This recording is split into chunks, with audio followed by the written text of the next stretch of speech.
Hey everyone, so I'll just briefly say that the Oscars were last weekend, and in the lead up to that I reviewed all films nominated for this year's Oscars, last year's Oscars, and I also began working forward by reviewing the films nominated at the very first ever Oscars. There'll be a playlist to watch all of those in the description and on your screen now and at the end. You don't need to watch them before this one though, as this is all in no particular order, and with that said, I'm keen to wrap up, so let's jump in. Next, I watched Maria, a biopic about operatic singer Maria Callas. As always, I'll credit this film with not doing the bad biopic thing of just recounting this person's life like a Wikipedia summary. Instead, it focuses almost entirely on her life after her career and approaching her premature death. Unfortunately, this film is a little heavy on the tropes in that regard. It's about someone past their prime trying to recapture what used to be. As she's become older, her singing voice has become much worse. Also, it's implied that pain from straining her voice is why she's taking drugs which are adversely affecting her health, which is another common feature of these types of movies.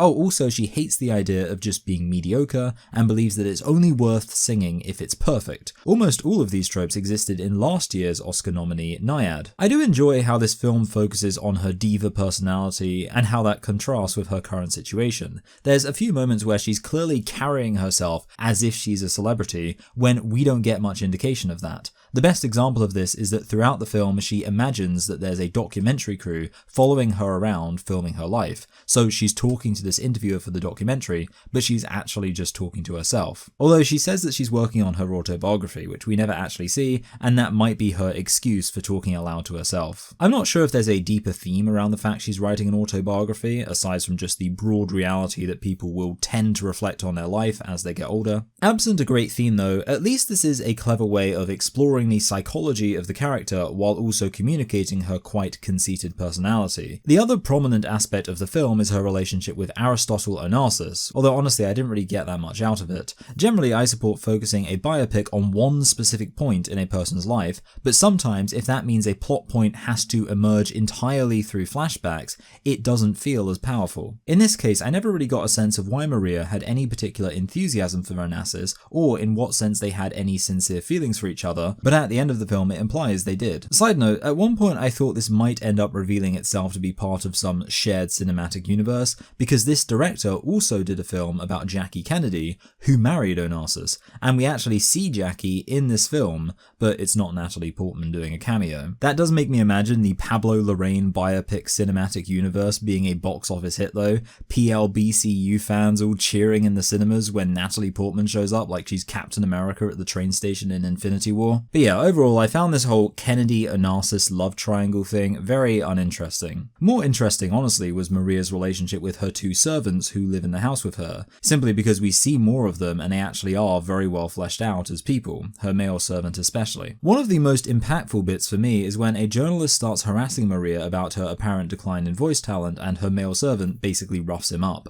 I mean obviously the free press is nice and everything, but if you're going to harass someone like you're the paparazzi then you sort of get what's coming, and it's nice to see that this guy really has her back. I also really like opera in general, so it's nice to hear that music throughout the film. Obviously not a substitute for actually listening to the opera itself directly, but it allows this film artistically to piggyback off some other works. Still, in my estimation, this film is a little bit too filled with tropes typical of this subject matter, such that it didn't leave a huge impression. There were some nice emotional and artistic moments, but I can't imagine myself ever wanting to watch this again. As such, for me, this is just a low 6. So then I watched Memoir of a Snail, which is not actually about a snail, but instead a woman who wears a snail hat and also collects snails and snail-related trinkets. The movie is pretty damn depressing, in keeping with how you might imagine a life of someone who imagines themselves a snail to be. Just to run through the events that befall this poor woman, firstly her mother dies in childbirth, also her dad is a paraplegic alcoholic gambling addict, then she's bullied at school, then her dad dies, then she's separated from her twin brother who's her only friend, then she's raised by some emotionally unavailable foster parents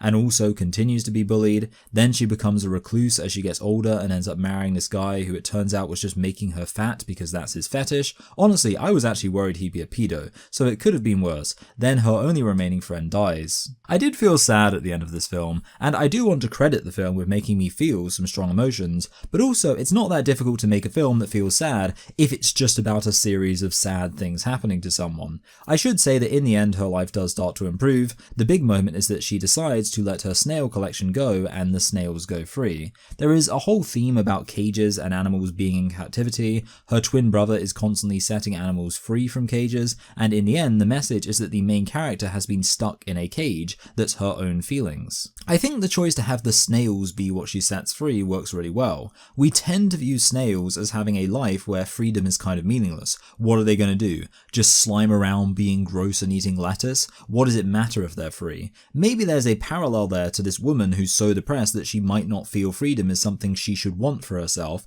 and as such the message would be that freedom is intrinsically good for all beings. So as part of her happiness she goes to film school. There's a bit of a meta aspect to this film where she likes to make autobiographical stories using stop motion, and this film is also a film about her life using stop motion. Now the final big development relates to her brother. See, her brother ends up being adopted by a family that's actually a religious cult, and as he gets older he realizes he's gay. So they use electroshock therapy on him, and then in his anger he burns down their church, and we're told through a letter from his adopted mother that he died in the blaze. But immediately my unreliable narrator alarms were going off and I was thinking, I bet he isn't dead. Turns out he isn't dead. I did find this a bit predictable, so it wasn't super effective emotionally. Also, on the subject of this film's emotional resonance, it's kind of very subtly comedic but not laugh out loud funny. It's just a bit silly in the way it presents itself even while being sad, and I do enjoy that dissonance. What I will criticize though is that this film has a voiceover narrative throughout the entire thing. Like every single scene, the main character is just telling us what's happening,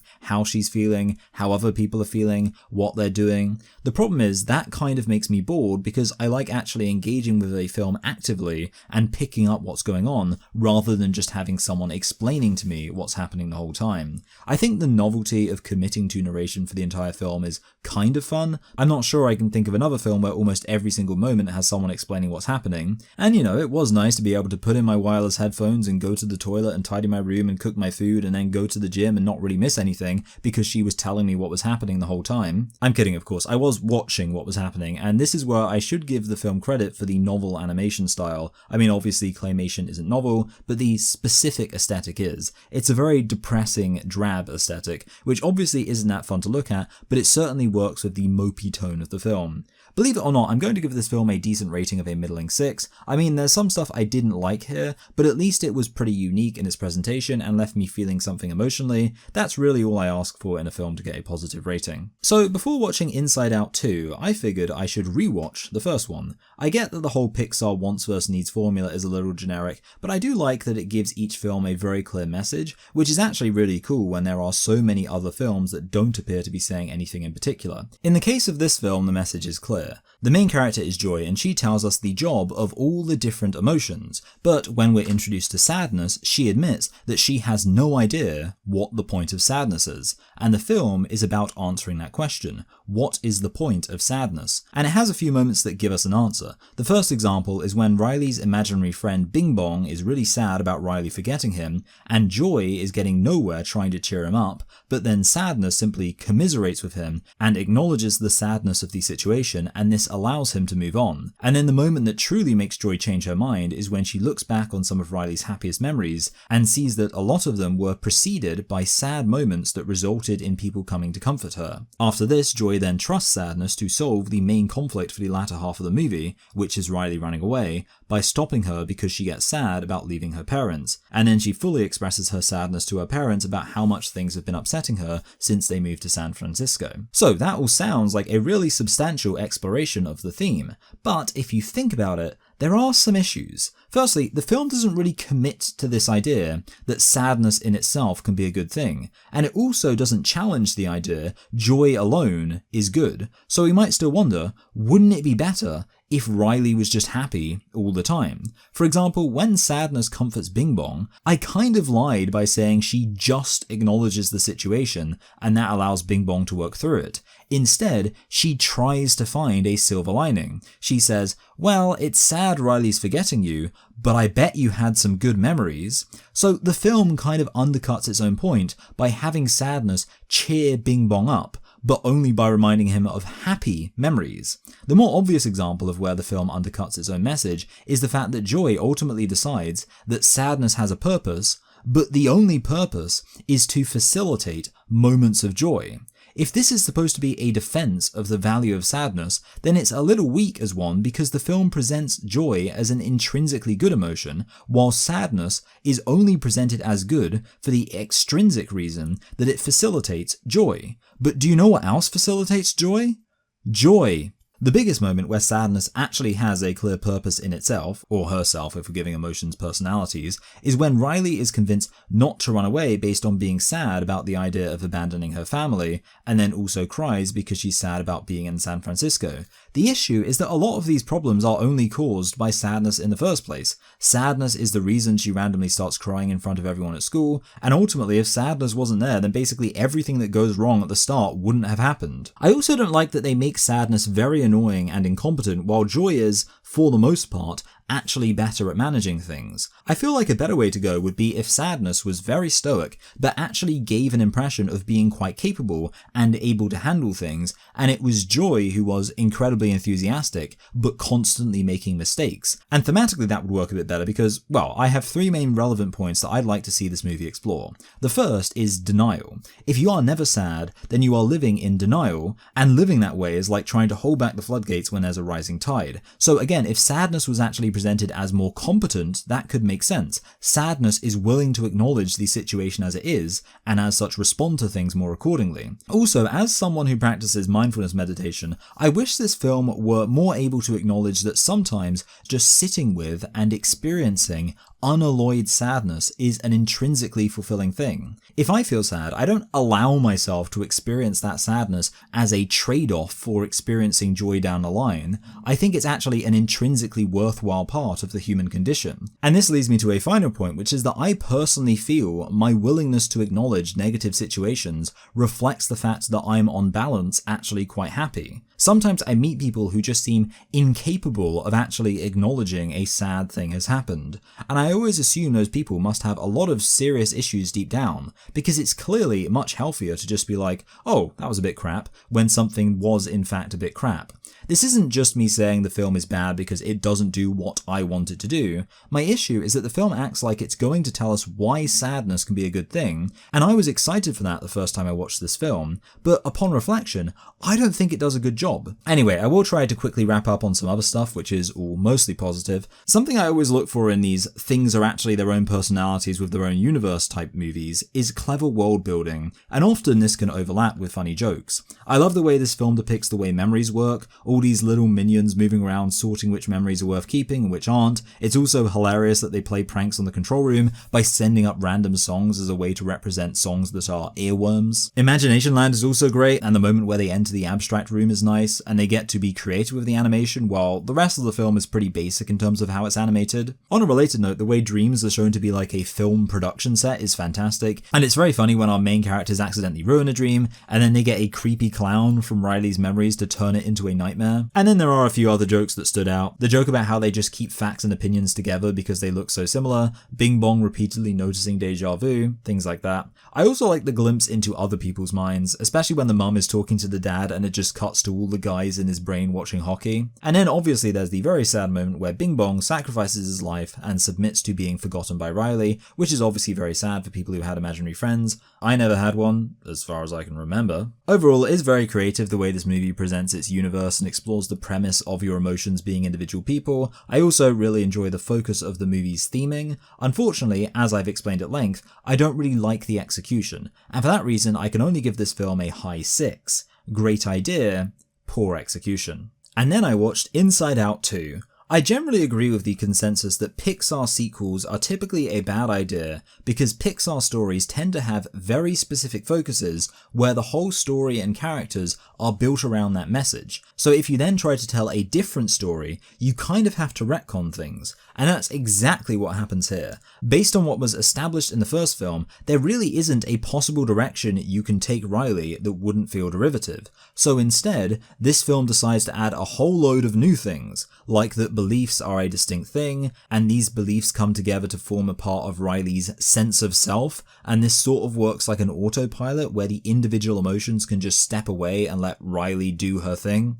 The only explanation for this would be that this develops as you get older, but firstly, we don't see her adult parents with this setup for the first film, and also, are we genuinely suggesting that 11-year-olds don't have belief or a sense of self, but 13-year-olds do? This all leads to the beating heart of why this film is stupid. They introduce a load of new emotions. Not only is this a huge retcon because we see loads of people's minds in the first film, and they all have the same emotions, but also the specific emotions they go for are insanely stupid. See, there's boredom, but it's pretty obvious that disgust could fulfill the exact same role, or maybe even joy could represent boredom in that joy would rather be doing something more fun. Then there's embarrassment, which is a lot like a role that disgust was already established as having in the last film, being concerned with how Riley might be judged by others. Then there's envy, which could definitely be a job tackled by anger, being angry about what other people have. What you should also be noticing right now is that all three of these emotions are incredibly common in young children, and arguably get less common as you grow older. I mean, toddlers are famous for having a really strong sense of entitlement, and they get really upset when the attention is taken away from them, which is exactly like envy. And then at the center of this whole story is anxiety, which, how on earth is that not like the scared guy? Fear. I genuinely couldn't remember what his actual name was because he's literally just anxiety. Anxiety basically takes over Riley's brain, and that might sound like an interesting idea, but it's handled terribly. Firstly, because this film is kind of barely even about anxiety. Riley's plot is that her friends are moving to a different high school, so she decides over summer to befriend some new people who will be at the high school she's attending. So the first issue is that this is treated as some kind of problem when I'd say that's just clearly the right thing to do. Yes, she should probably try to stay friends with her old friend group, but she absolutely should take this opportunity to ingratiate herself to this new group so she already has friends at her new school instead of having to make friends on the first day. So the whole time I was just thinking, what's the actual conflict with this movie? Riley needs to make new friends in advance of attending a new school, and that's just what she's doing. Indeed, she's actually doing really well and making friends with these older girls and everything's going pretty great. But what you might be thinking right now is, hold on a minute, I thought anxiety was supposed to be in charge. Since when was a key aspect of being racked with anxiety effortlessly making a load of new friends? Well, honestly, anxiety is really more about a drive to succeed. That's the actual function of anxiety in the story, to tell Riley that she needs to make friends and she needs to do well at sports. And we do see the negative effects of this, like when she can't sleep due to worrying about all the things she needs to do. That's a mood. And eventually she does actually start to have a panic attack, which I was thinking is obviously something the film should touch on if it's going to be about anxiety, but the only way they get to this point is by having her behave stupidly for no reason. Like Riley just starts acting like a complete jerk and then this just causes her to have a panic attack. So is the message here that if you suffer from panic attacks, just stop being a jerk? Okay, let's put a pin in that because you might notice the main characters of the film seem kind of missing, and that's because they really have no role in this story, just what you want to see in a sequel. There is a moment where we see sadness being encouraged to make Riley cry to show a lesson was learned from the previous movie, but basically all the old emotions end up being sent away along with Riley's original sense of self. Thus, they have to retrieve her sense of self and bring it back to the control room. The ultimate message of the film that they learn in the end is that they shouldn't try to determine who Riley is. See, Joy has a new system where she sends certain thoughts to the back of Riley's mind. The problem is we already know there's a system for disposing of thoughts because we saw it in the last movie, and they never explain what the difference is between thoughts being sent to the back of her mind, which is apparently bad, and thoughts just fading from her memory, which is fine. Also, what do you mean you don't get to determine who she is? That's your job. When they reach the back of the mind, there's a moment where Joy looks through the thoughts in the back of her mind, and it feels reminiscent of when in the first film she looked at Riley's sad memories and realized they had value, but it's not clear what she's realizing in this film. I mean, surely some thoughts should be at the back of your mind rather than you obsessing over them. Anyway, let's talk about the world building of this film. There's a special place for secrets, and we're shown Riley's deepest, darkest secret, but we never find out what the secret actually is. Also, there's something called the stream of consciousness, which is derivative of the train of thought. At one point, Riley is sarcastic, and this causes a rift in the ground called a sarcasm. Get it? Also, when they're trying to come up with ideas, it starts thundering because it's a Brainstorm. Also, don't know where else to mention this, but embarrassment is pretty pivotal in that he randomly decides to betray anxiety and help the old emotions retake control of Riley, but he literally can't talk, and we never hear him express an opinion, so we have no idea why he did this. Honestly, I think this movie is insanely stupid. Not to pull rank, but I do actually have an anxiety disorder and do have semi-regular panic attacks. If this film was actually going to be about anxiety, I'd be the market for it. But the film just isn't really about it at all. Indeed, it literally has no discernible overall message, which is a radical departure from the previous film. For me, this is a middling 3. It's barely got any redeemable features aside from the vague excitement of stuff happening on screen, but there are so many bad and honestly bizarre aspects of this movie that I honestly have no enthusiasm for it at all. After this, I watched Nosferatu. I didn't watch and haven't seen the original 1922 movie, and I'm using the term original there loosely because I of course have seen several adaptations of the story Dracula, which this is without ambiguity a retelling of. I have also seen the movie Shadow of the Vampire, which is about the making of Nosferatu, so I guess at some point I should watch that film, but obviously last week I watched more than a few movies from the 20s, so I'm happy to take a break from that era. Anyway, even having not seen that film, I can simply take it as an adaptation of Dracula and also a piece of vampire media generally, and with that in mind, how does it compare? Well, it definitely gets the atmosphere right, which isn't surprising considering the director. The opening does a good job building up a creepy vibe, and I enjoy the way they make Dracula genuinely deformed and scary. The moment where Hutter finds Dracula in his tomb for the first time is really intense and well done, all very good. The issue is, I was kind of surprised that it takes until like an hour and a half into the film for Dracula to even show up in Germany, which you'd think would be where the main plot should take place. And somehow, even though there's only 40 minutes left of the runtime, it still feels kind of bloated. The big issue is that my enduring criticism of all Dracula media is he seems like he'd actually be very easy to kill. Hutter shows up before Dracula does, so they could easily ask him at any point what happened and he could say, well, there was this crazy evil vampire guy and he bought this creepy castle on the outskirts of town, let's go there now and kill him. And then since vampires are incredibly vulnerable when they're sleeping, you literally just have to show up there at any time other than nighttime or just before nighttime and you'll be able to kill him super easily. So really, the last act of the film is just them willfully choosing not to do that. And honestly, for me to enjoy a horror film and be scared for the characters, I need to have a sense they're actually taking the logical steps to avoid the threat. They get an advance warning. First night, Ellen is told that Dracula wants to get with her. Then the second night, he kills her friend's family with a pretty brutal child murder. And then the third night is when he plans to come to get her. They had 2 full nights to get the jump on Dracula and kill him in his coffin during that day, and they just choose not to. Speaking of an avoidable threat, Dracula's got a lot less game in this movie than I typically expect. See, without wanting to be weird about it, I'd always associated this story heavily with cuckoldry, the idea that Dracula is some mad alpha who's going to steal your girl, which is the true horror for any married man like myself. But here, honestly, I just feel bad for him. He's been grooming this girl since she was a child, and he still can't manipulate his way into her pants. When she sees him, she says she wants nothing to do with him. Instead, it's her husband who gets her suggestively licking at his crotch. Can you non-suggestively look at someone's crotch? And he even gets to have sex with her. This isn't the cuck porn I signed up for. And sure, Dracula bangs her in the end, but that seems to be only to trick him into staying up past his bedtime so that he gets killed by the sun, and apparently that was all part of this prophecy that a virtuous woman would surrender herself to him in order to alleviate the plague he brought upon the town. Like a lot of Dracula films, it focuses on the mental state of Ellen, who is pursued by Dracula. This film focuses on that aspect even more so, to the extent that at some points it feels more like The Exorcist, with this doctor coming around like a priest as she violently convulses as if possessed by a demon. Also, I like that they did a homage at the end of the film to the original with his shadow creeping across the room. Anyway, I've actually run out of things to say about this film because even though it's reasonably long, there isn't actually that much that happens in it. The big positive is the overall vibe and atmosphere, and the design of Dracula himself. However, the big issue is I just don't find the plot especially engaging, and I don't think this film is so thematic or artistic such that the plot wouldn't be a pretty big part of why you'd enjoy it. As such, I think I can only give this movie a high 6, which possibly still makes it my favourite Dracula adaptation of all time because, as I've suggested, I find the basic plot of the story itself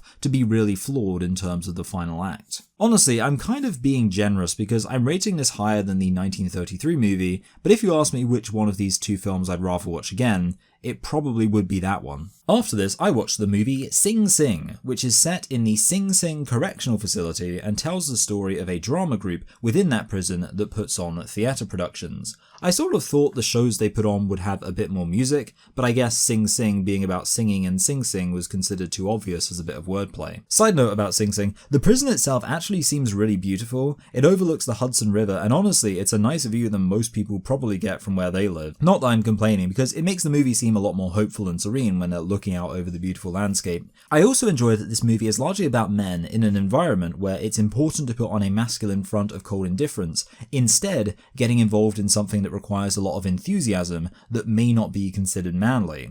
That means there's an inherent character drama in seeing these reserved men coming out of their shells and realizing that it's fine to express themselves and enjoy things. And a lot of the exercises they do as part of learning to act take the form of being really open and emotionally vulnerable about their deeper feelings, which is not only intrinsically interesting, but more powerful considering the attitude a lot of these guys would otherwise have. So, take that, male loneliness epidemic. One of the main guys working as an acting coach who also assumes this therapeutic role is the therapist from the movie Sound of Metal, so this guy really allowed himself to be typecast. Anyway, unfortunately, some of the emotions in this movie feel a little artificial to me. It's kind of cheesy and a bit derivative of Shawshank with all the talk about getting parole, but the big moment is when one of the characters randomly dies from a medical anomaly for no real plot-related reason, and it just feels like that was put in there as an easy way to manufacture some drama, and the entire low point of the film is centered around that, with the main character, Divine G, abandoning the group just before they do the big performance, and then he has a heart-to-heart and is brought back in. But since it's all centered on a random occurrence, it doesn't feel that compelling as part of the plot. Honestly, I expected the film to be more focused on this other character, Clarence Macklin, who I just found out actually is a former inmate who was rehabilitated through a drama program at Sing Sing, so this is inspired by a true story, I guess. When we're first introduced to him, he's threatening another inmate over a drug deal he's been stiffed on, and when he's recruited onto the play, he's a little bit awkward in terms of how aggressive he is. It's especially tense because obviously it's a collaborative process where people are going to offer constructive criticism,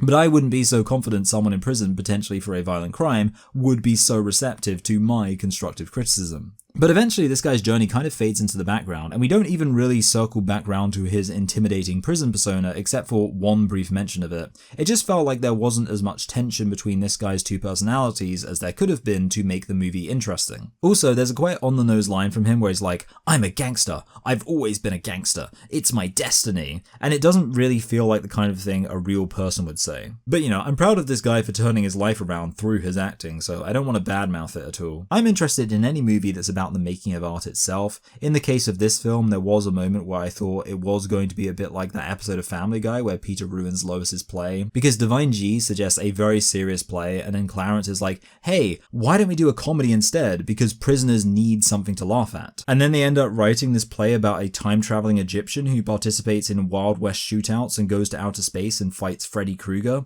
Obviously it's very silly, and I was expecting at some point Divine would get annoyed about the play being farcical. Oh, and on top of this, Clarence ends up going for and getting the role that Divine wanted, so I was wondering if this would be almost like Toy Story, where it's about the main character getting anxious about being replaced by a new entry to the friend group, but instead there's no real conflict between different people's visions and everyone goes along with it. This film does have a non-standard more square aspect ratio. I was thinking this could be because stages tend to be more square, so if that was intentional, that's cool, but overall I'd say this film doesn't have a massive artistic value, and some aspects of it feel a bit lame and artificial. Still, it's an entertaining enough film, so I reckon it deserves a middling 6. Next, I watched The Apprentice, the biopic about Donald J. Trump.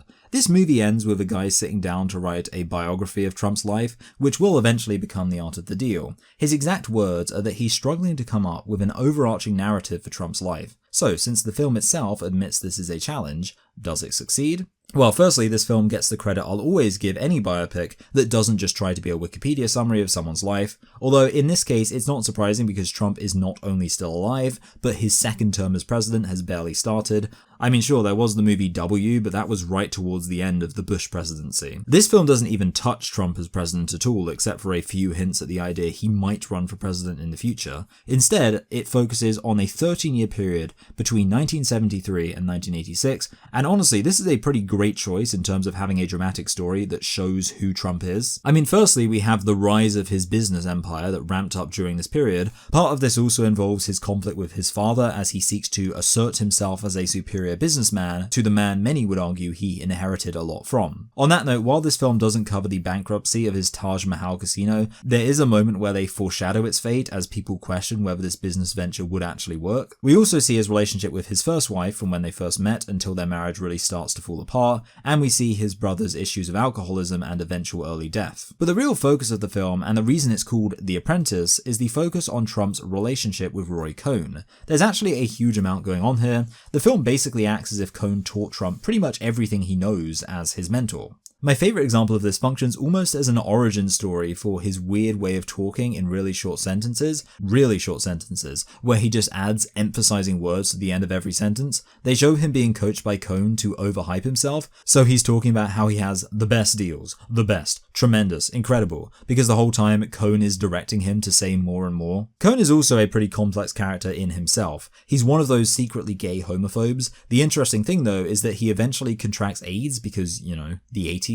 So this film features two dramatic deaths, Trump's brother and his mentor, Cohn. What makes this film so sad is that by the end of the movie, Trump has actually disowned Cohn and barely treats him as a human due to finding out about him having AIDS. I honestly wonder whether within the narrative of the film, this is about homophobia so much as it's just that Trump is disgusted by weakness. I don't think it's a coincidence that around the time that Cohn dies, we see Trump receiving plastic surgery to reverse some of the effects of his aging. Also, when Cohn actually dies, we see, intercut with his funeral, footage of Trump's maids disinfecting everything that Cohn touched. Probably the saddest moment is when Trump gives Cohn some cufflinks as a grand gesture present, and it clearly means so much to him that he's been given this gift, and then he's informed by Trump's wife that actually they're incredibly cheap and basically might as well be made from stainless steel. And I just can't imagine being a man facing death, receiving what you assume is a sentimental gift from an incredibly rich man you assume to be your friend, only to discover the gift is basically cheap tat. And again, this is made more interesting emotionally by the fact that for a huge variety of reasons, Cohn was kind of a gigantic jerk. But the point is that Trump and Cohn have a connection, and we see in this film Trump driving away his only real friend. Reminds me very much of the movie The Social Network. This is one of those films where on some level you just have to appreciate it when you consider where the characters are at the start of the film and where they end up, and you realize that transition was completely natural. At the start, Trump is a naive guy throwing around his dad's money, while Cohn is a powerful lawyer who takes no prisoners and is willing to take Trump under his wing, and I've already told you how things end up in the end. Frankly, I think it's bizarre that Jeremy Strong and Kieran Culkin are both from Succession and both nominated for acting Oscars this year, but Culkin's the favourite to win, even though he's just playing the exact same character he played in Succession, while Strong is actually doing a really good job embodying a completely new person. I actually kind of wish this movie was longer than 2 hours, because some other stuff could have been explored here. Like, his brother's death is sort of glossed over, even though you'd feel like that would be a huge emotional moment,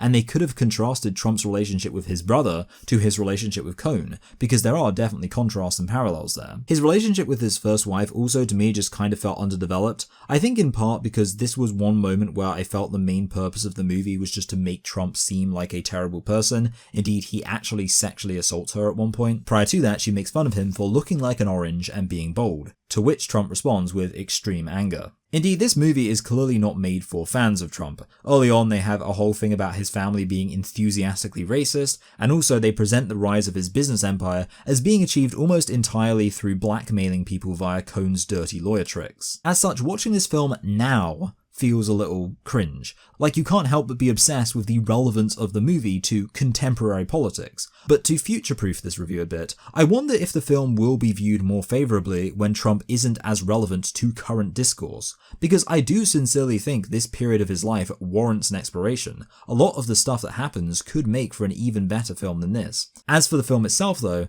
I am going to put to one side the political motivations in making it, but even still, I think there are moments where you can tell the writers disdain disdain for Trump clouded their ability to make a more interesting, nuanced movie. Also, frankly, my own opinions cause me some issues. There's times where this movie almost feels like Wolf of Wall Street in the way it portrays Trump as an aggressive go-getter, but I personally can only see Trump as an incompetent buffoon. I mean, the very fact that the main character is a guy doing a Trump impression and everyone's doing comedy Trump impressions nowadays makes this otherwise serious role feel intrinsically comedic. Still, in terms of the actual quality of the film, for the interesting aspects of his life this explores, and the parts that really work with the central theme and conflict, I think I could give this a low 7, which makes this the first film to ascend beyond a 6 in this series so far.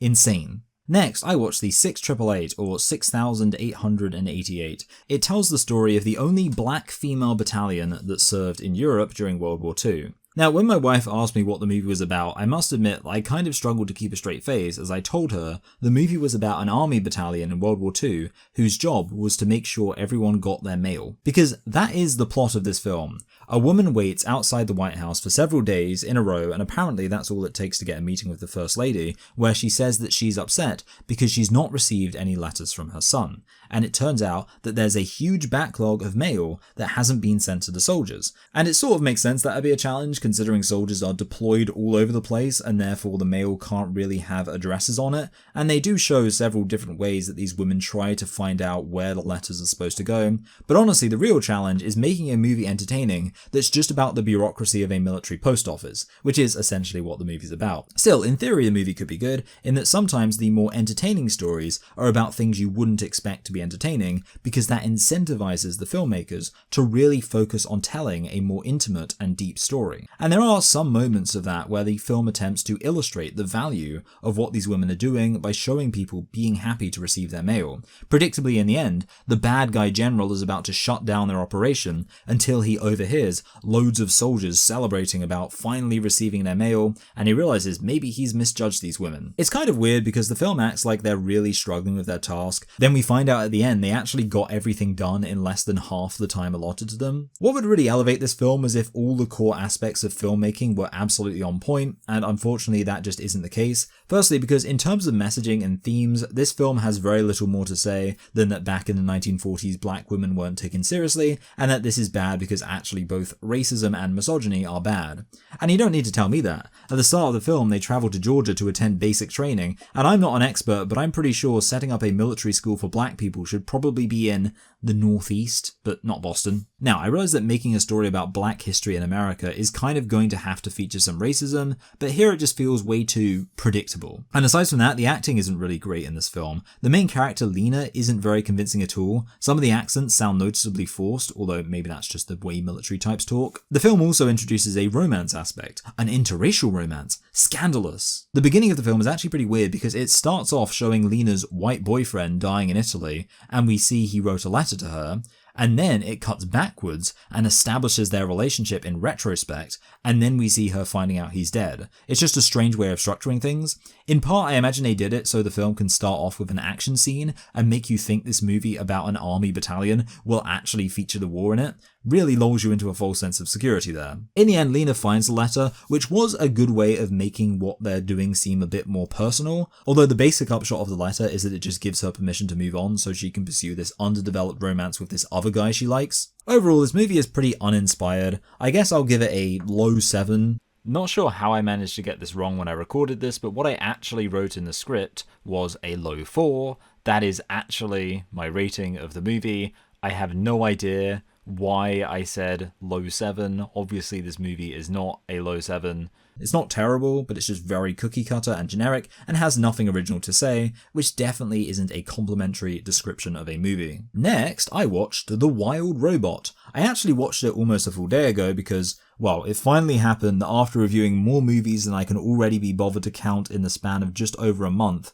I got burnt out, and after finishing this movie, I just sort of fell apart for a day. It's not even like this movie is that bad, but it's also not great either. It kind of reminds me of a lot of other movies. I mean, it's kind of like the movie Flow, in that it appears to take place in a largely post-human world where everything has gone back to the wilderness. As such, all the characters are just animals apart from the robot. Where this departs from Flow is firstly that we do kind of find out what's happened to the humans, so there's no sense of mystery, although it is pretty awesome when we have have this shot of the Golden Gate Bridge underwater. Also, the animals can actually talk. This is one of those weird moments where because the movie has one foot in logic, it makes it more hard for me to buy. See, at the start, the robot, called Roz by the way, goes into this learning mode where it just listens to the animals until it can work out what they're saying. And then once the robot has learned the animal language, suddenly all the animals just talk like human beings and communicate complex thoughts and emotions like human beings. And I couldn't help but remember that Wittgenstein quote about how even if a lion could talk,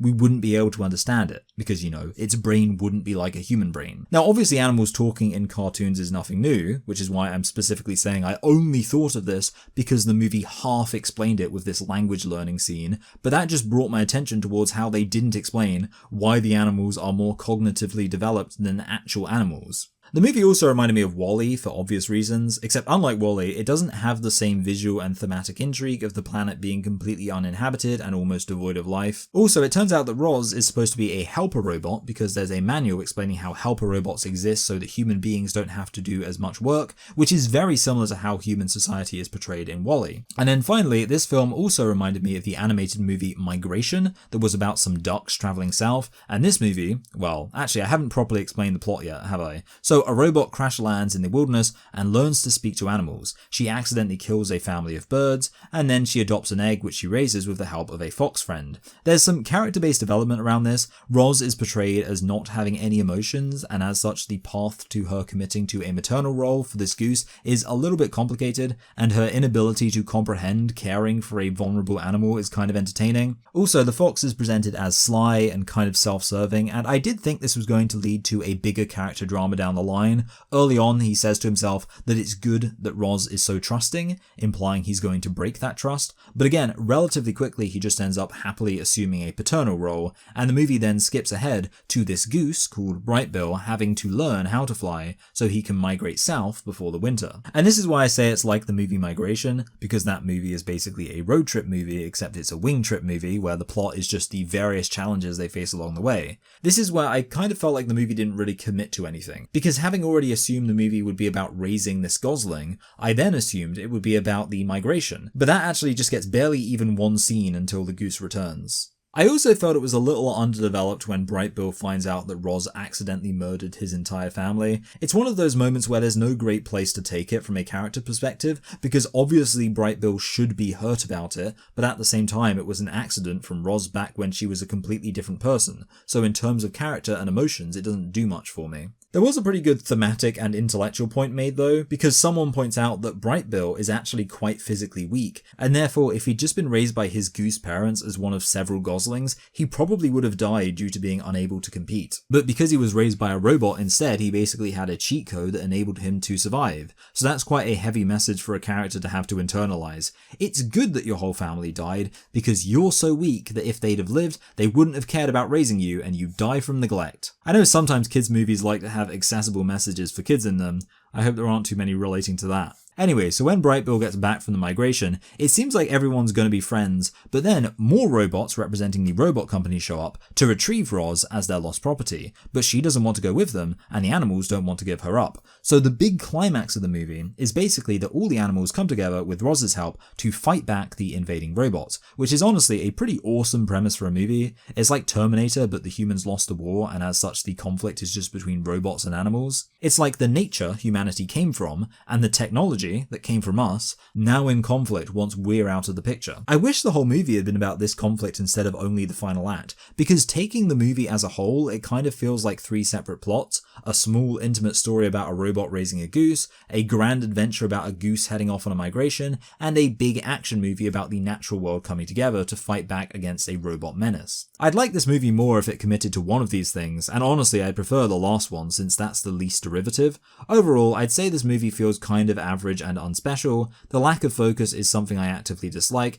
but the finale is something I actively do like. This negative and positive perfectly cancel each other out, making this, in my submission, a truly, purely average, down-the-middle movie, and as such I'd rate it a middling 5. After this, I watched Nickel Boys. This film is famously shot in POV perspective. It's literally like Peep Show in that it's about two main characters and the camera switches between their two perspectives, although it actually takes a while to switch perspectives, so when that first happened it was an interesting development. development, but from that point onwards it just consistently switches. There's also a few other artsy things going on with the film. It's shot in a non-standard aspect ratio, which I guess I mention all the time. Here again, I don't think that makes sense because if anything, your field of vision is more horizontal. Like, I didn't get the impression that the aspect ratio choice was specifically trying to complement the POV way the film was shot. The film also had flash forwards to the 2000s. The majority of the film is set in the 60s, where we follow, I think, one of the main character's sons, who is named after the other main character who is killed. I should probably take a moment to explain the basic plot. Two guys are sent to a juvenile offenders place where there is a lot of abuse and corruption. One of them, Elwood, tries to expose this, but when he makes an enemy of those in charge of the school, he tries to escape and is shot, while his friend Turner successfully escapes. So my assumption is that the flash forwards to the 2000s are showing Turner's kid, who is called Elwood. What's interesting is for these moments, instead of being POV, the camera is actually directly behind him, and we're looking at the back of his head as he seeks out justice to shut down this abusive school. This style of shooting might just be a way to distinguish the time periods, or it could be maybe intended to communicate that Elwood is looking down on his namesake, although it would make more sense if that was Elwood's son. Since Elwood dies as a teenager, he presumably has no kids. The other style of shot that departs from POV is these random inserts of various images. Some of these relate to the investigation into abuse at the school, but the other recurring thing we see is newsreel of the Apollo missions progressing. I was a bit confused why this was here, but if I had to guess, I'd assume it's supposed to be showing the contrast between the fact that the United States was at this time putting a man on the moon, but they were simultaneously so backwards that they had slave labor camps where children would be murdered without any justice. So hopefully it's clear I was trying to interpret why the film is shot in the way it is. I may be wrong, I'm just telling you my interpretation. However, I honestly have no idea why this film in particular is shot from a first-person perspective. Sure, it's an interesting choice and makes for a different viewing experience, but I would like it if I could tell you specifically why this story has to be told through POV, and I'm afraid I just can't do that. And a lot of people have said they really like the cinematography of this film. I'm going to be honest, I found most of this film just unpleasant to look at. To me, the POV perspective meant that almost all the shots had to be at a flat angle, and there were no real wide shots, and the film as such just looked the same, and that made for a less interesting viewing experience. Obviously, Peep Show works with the POV setup because that's a dialogue-driven comedy that plays off the drudgery of modern life. This film feels like it's supposed to be evocative of strong emotions, but the limitation of the POV style made the film feel not at all evocative of anything. Also, I didn't watch this with a state-of-the-art sound system, but I feel the film could have done more to make it sound more realistic when we heard the POV person speak, because it doesn't sound at all like it sounds as I'm listening to myself right now read the script. And I personally found the acting from Elwood's character kind of unconvincing. I guess maybe this is a me thing, but at some points I almost felt like I was watching acting more on the caliber of a YouTube sketch when Elwood was speaking. I tend to not massively complain about bad acting because some real life people just talk and speak in kind of weird ways, so it's not an objective flaw in the movie if I think this guy sounds a bit off, but he definitely does to me. Just a quick note about the plot itself, it's kind of sparse. I'd struggle to tell you much of what happens in the movie, honestly. There's also some hilariously inconsequential moments here, like when Elwood's mum gives Turner a note to be handed to Elwood, and then later on Elwood saying how he hasn't heard anything from his mum. So you'd think this is setting up some kind of conflict, that Turner is hiding this, maybe out of jealousy because he has no connection to his parents. But then later on he just tells Elwood anyway, and there's a moment where he's like, "Man, I'm sorry I hid that letter from your mum." And Elwood's like, "Yeah, whatever, it's cool I guess." I don't know, that feels sort of anticlimactic. There's also this whole thing about this guy called Griff who refuses to take a dive in a boxing match, and I genuinely can't remember what happened to him. I'm looking it up and I guess maybe it's implied he was killed, but I actually can't remember that. Anyway, as a final point on the plot, I will say that I find it very boring that Elwood was wrongly convicted. Basically, it starts off with him being a really good kid, and then he gets offered a ride from this random dude, and completely unbeknownst to him, the car is stolen, so he gets convicted based on that.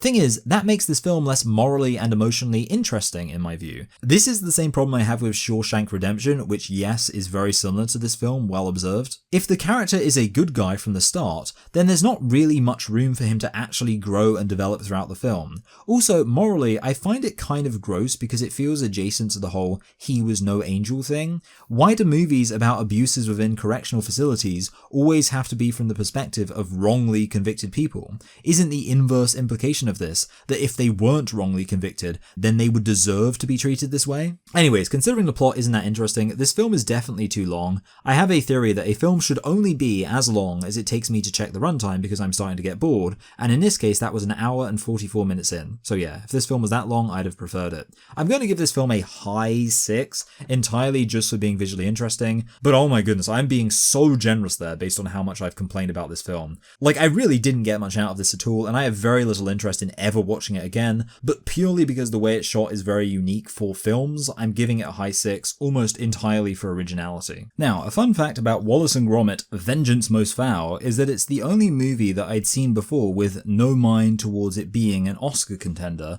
because it was on at Christmas, so we watched it at Christmas. Also, my nana said that last Christmas was the best Christmas she'd had for decades, so I'd hope that the family coming together was more so the reason for that than this movie, but who's to say. When I first watched this movie, I thought it was going to be a short since it didn't have a wide theatrical release, and I gradually realised that it was in fact feature length. Anyway, the real question is whether it's good. I mean, it is good, but how good is it? Well, I do think the Penguin, Feathers McGraw, is a good choice for a villain to bring back. I'd say he's probably the most iconic villain. Also, the two other villains from the original shorts are dead and stranded on the moon, so I guess they only really had one choice. I find it intrinsically funny the way he's supposed to be a villain, but he just has this vacant expression on his face the whole time, and his fat, pudgy, perfectly smooth body. He's a penguin wearing a rubber glove on his head. What's not to like? Well, I'll tell you what I don't like. I was a bit disappointed that Feather's plan to escape is really simple and not at all satisfying. I'm not expecting Mission Impossible here, but I just like for the plot developments in any movie to be a little bit satisfying.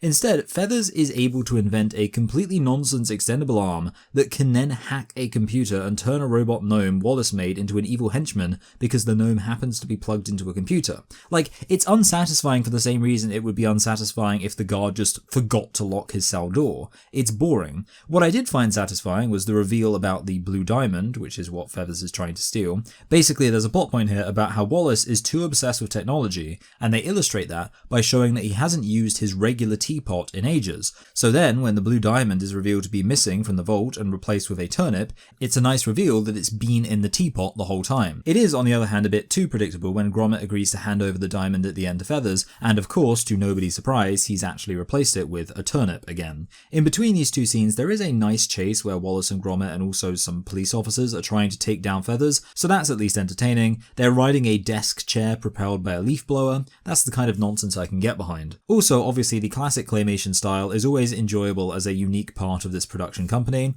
Let's see, what else is there? Was this movie very funny? No. There were some jokes about people having names that sound like other words. Like there was a reporter called, I think, Anya Doorstep, which annoys me because Anya isn't a name I'm aware of, whereas Anya is. And since everybody in this film is Northern, wouldn't they pronounce Anya and Anya the same anyway? And this other guy is called Anton Deck, which there's a duo in the UK called Anthony and Declan, so Anton Deck sounds like Ant and Deck. And the homing device to track down the gnomes is called a gnoming device. There are some jokes I do like though. I like that there's a captcha to access Wallace's computer, and it's that you have to select every image containing cheese. I like when someone says Wallace has been unfairly portrayed as a crazed inventor, and then we see him appear with this ridiculous contraption he's just invented, and I like when Feathers McGraw is in the zoo and he's stroking a baby white seal like he's Blofeld. Another positive is that this film does sort of have the beginnings of a theme. Early on we see Gromit working on a beautiful garden, clearly as a peaceful escape from Wallace's invention nonsense. This then motivates Wallace to make the robot gnome to help Gromit with his work,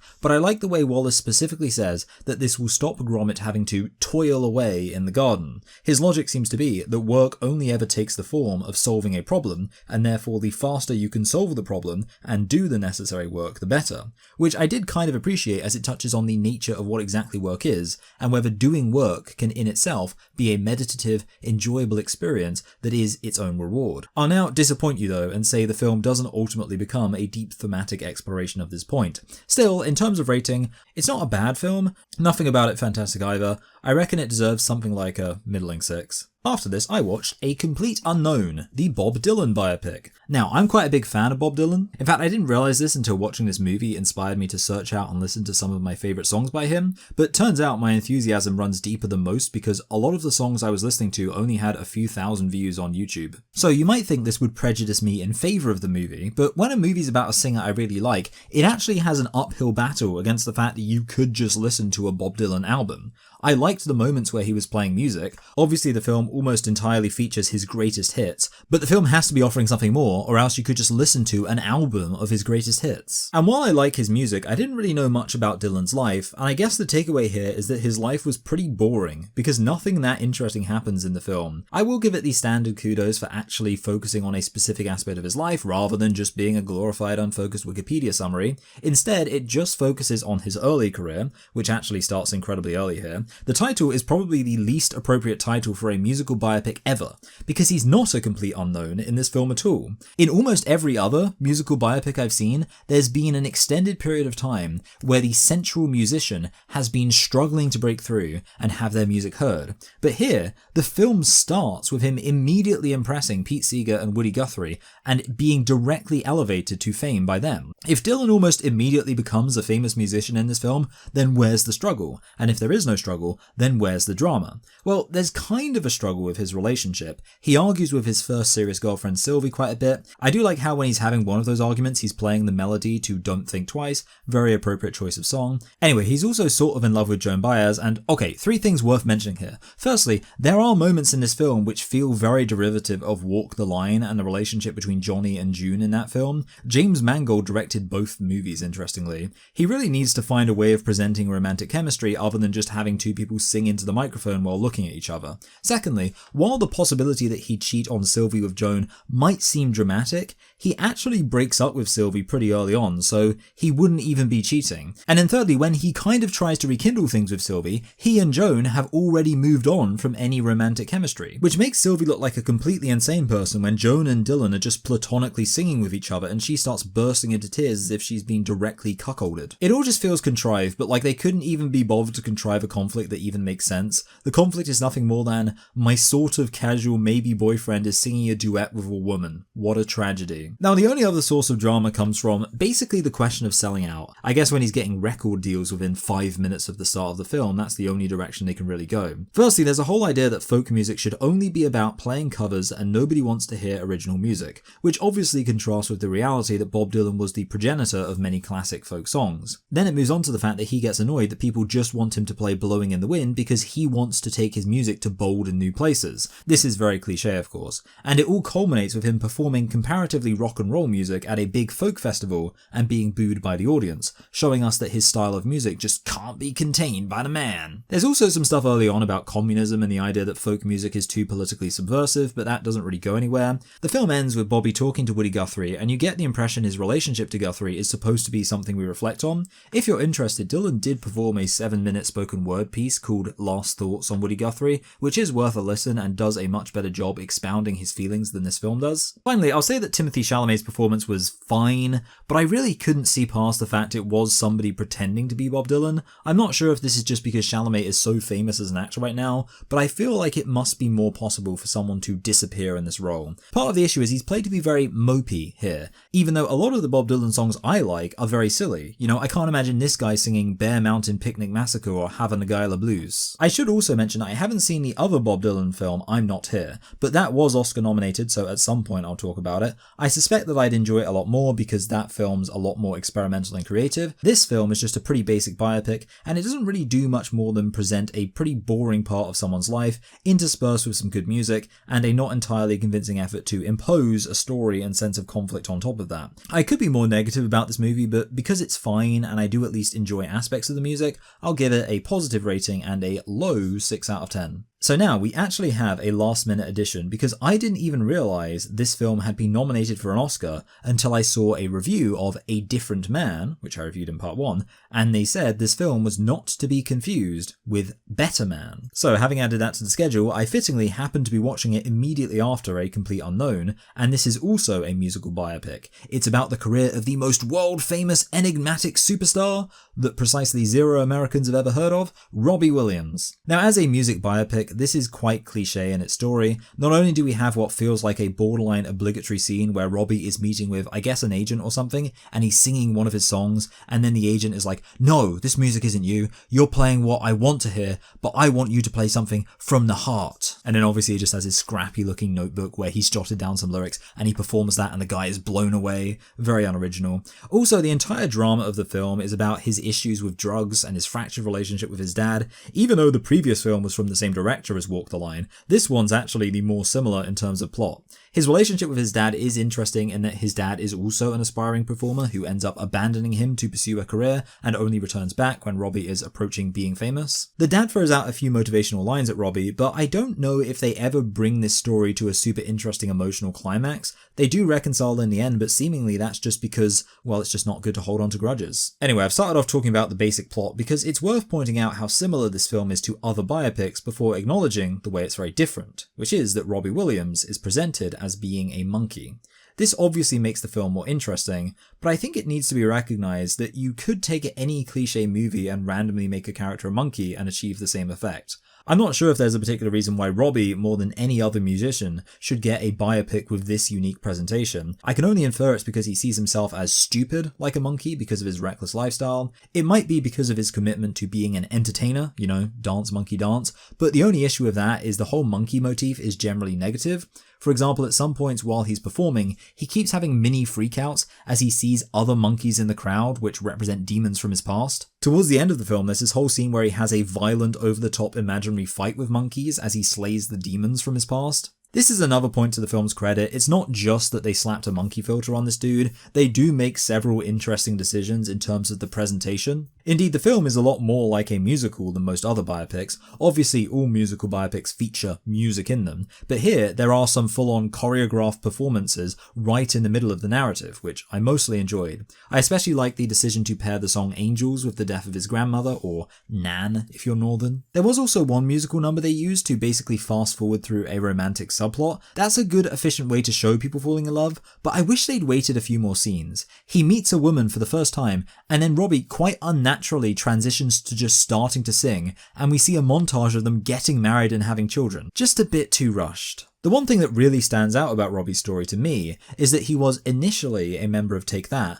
where he wasn't considered the primary talent, and then he split from them and sort of eclipsed them. I can't think of any other musical biopic that touches on that same dynamic, so I wish they'd focused on that aspect. I mean, part of the issue is I assume there's no outstanding bad blood between Robbie and the rest of Take That, but I'd like it if the drama of them going head to head was a bigger focus. Unfortunately, Take That split up entirely shortly after Robbie left, so the only plot left to focus on was the generic superstardom leading to an addiction problem one. I never really know what to make of films where there is a genuinely creative choice, but you could also say it's a gimmick. Like, sure, Robbie being a monkey is interesting, but you'd think it wouldn't be hard to do a similar thing to any other generic cliche movie, and therefore I'm not sure if we should massively reward cliche stories just because they introduced one wacky gimmick. Fortunately, the intrigue of this film isn't just limited to one wacky gimmick, and there are some other moments that do suggest serious skill with visual storytelling, so I won't massively reward it, but I will moderately reward it with a high 6 out of 10.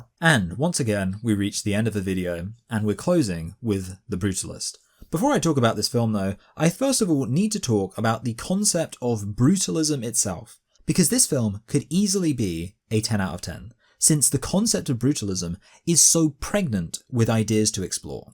I mean, first of all, there's the fact that brutalism kind of challenges what is art. An obvious argument could be made that big concrete boxes are gross to look at. Neoclassicalism and Gothic revivalism give us buildings that just scream beauty. As soon as you look at the product of such architecture, you can immediately appreciate it.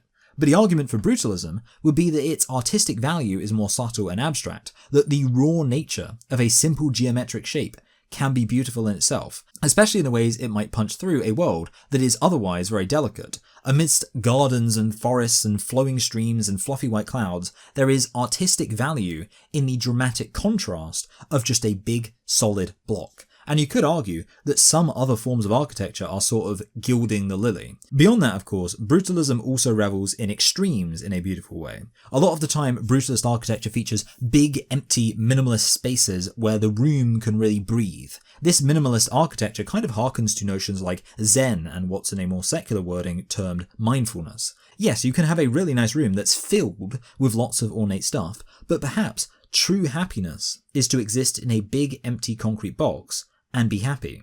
In this sense, brutalism should lead us to considering an entire philosophy of being, and of course there are many people who advocate for minimalism. The term brutalism itself is etymologically interesting, as many people would hear it and assume it means brutal in the way we think of it today, like a dictatorship or a war can be brutal. But the actual meaning is from a French word, brut, which just means for something to be raw. And again, that gets back to what it means for something to be beautiful. There are many things that I might not consider traditionally beautiful, but there's a beauty in beholding them. A desert might be a good example. We probably wouldn't think of a barren wasteland as beautiful most of the time, but there'd be something incredible about just staring out at it and taking it all in. But where brutalism is even more interesting than any other form of artistic expression is also where it is most controversial.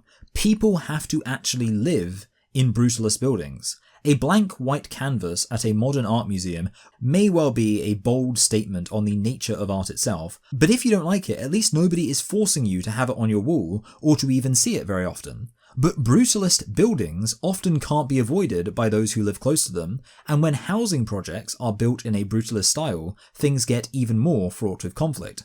There was a controversy around this in the UK, where these old brutalist housing projects were going to be torn down, and lots of architectural enthusiasts were insisting that they should be preserved, to which the obvious response was, alright then, you go live in them. And it's in this tension that brutalism becomes a political debate, and its existence is often contended by right-wing populists who argue that the out-of-touch academic elite like brutalism for all these postmodernist abstract reasons, but those who really suffer are the common people who actually end up living in these depressing concrete blocks. And this is how you get think pieces from right-wing populists arguing that modern architecture is ground zero for an effort to destroy this country from the top down. Anyway, I'll stop myself now. But the point is that brutalism is interesting. Even as I'm trying to wrap up, I'm thinking of even more things I could say. Hopefully, therefore, you can see what I mean when I say I went into this film thinking it could be a 10 out of 10. Because if it explores even a fraction of these ideas thematically, then it could really be a film with a lot to say, and that's what I look for in a film. The question is, did it manage to actually say something?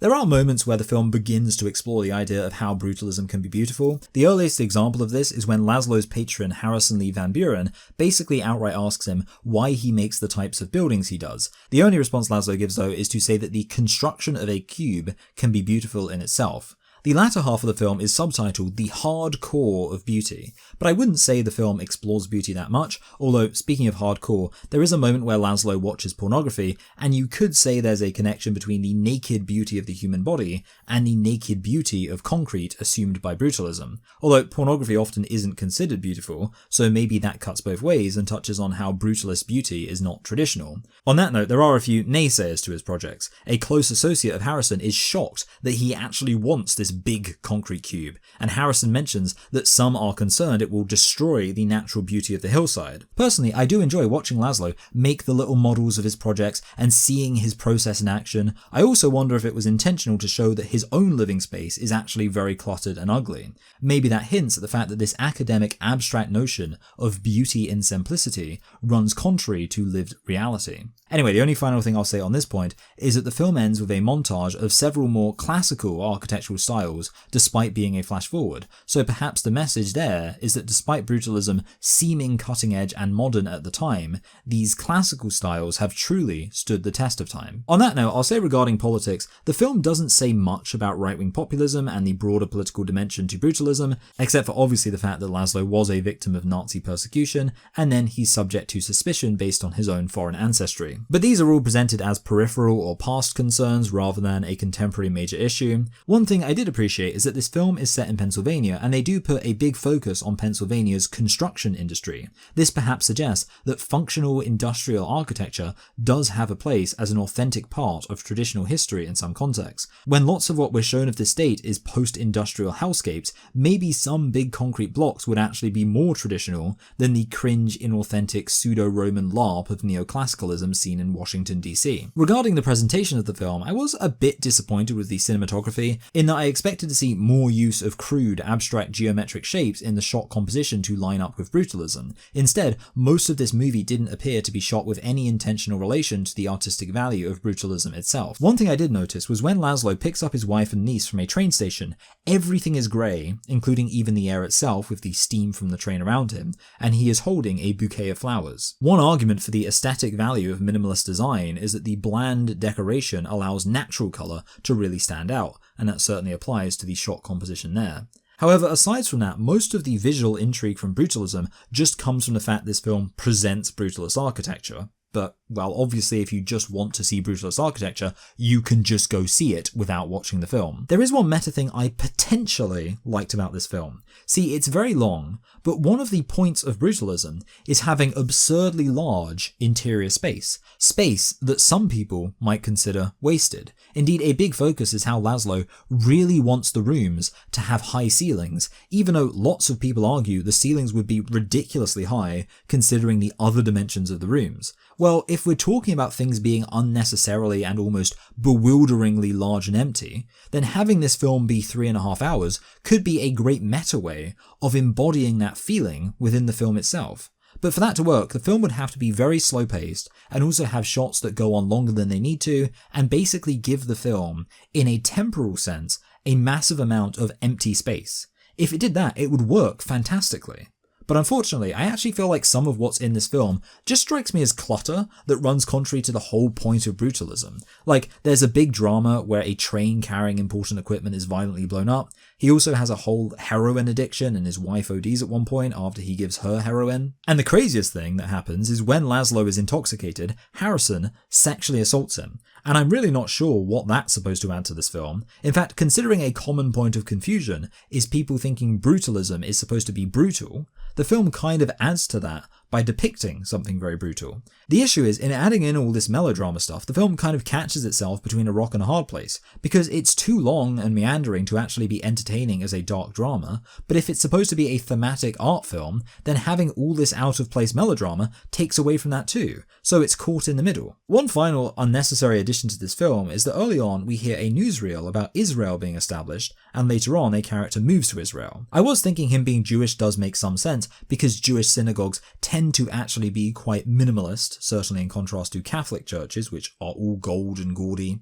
But why mention Israel? This was an intentional choice from the filmmaker, and it's not just a casual thing to include considering the ongoing war crimes Israel is committing. So why is it included? Why is it mentioned? I can't actually think of any way that Israel relates to brutalism except for in their brutal conduct, but again, in reality, being brutal has nothing to do with brutalism. There are ways that Zionism could be related to some of the political dimensions of brutalism I mentioned earlier, but the film doesn't make any effort to do that at all. As such, this is just confusing. I really wanted to rate this film a 10 out of 10. You've probably noticed I didn't like most of the films nominated this year, so it would be nice if there was one silver lining, that in the midst of all this, there was a truly incredible film that stood out miles above all the rest. It should have been a 10, because this is a really interesting topic. Unfortunately, I think there are some aspects that let it down, and without the strict commitment to being a deep thematic art film, I find the long runtime less tolerable. I was going to give it a high 8, but when I really reflect on whether, given its issues, I'd really want to watch this film again, I realise that should be knocked down to a middling 8. Well, that's all my Oscar installments done for this year, and I just have one thing left to say. It was my privilege. Thank you.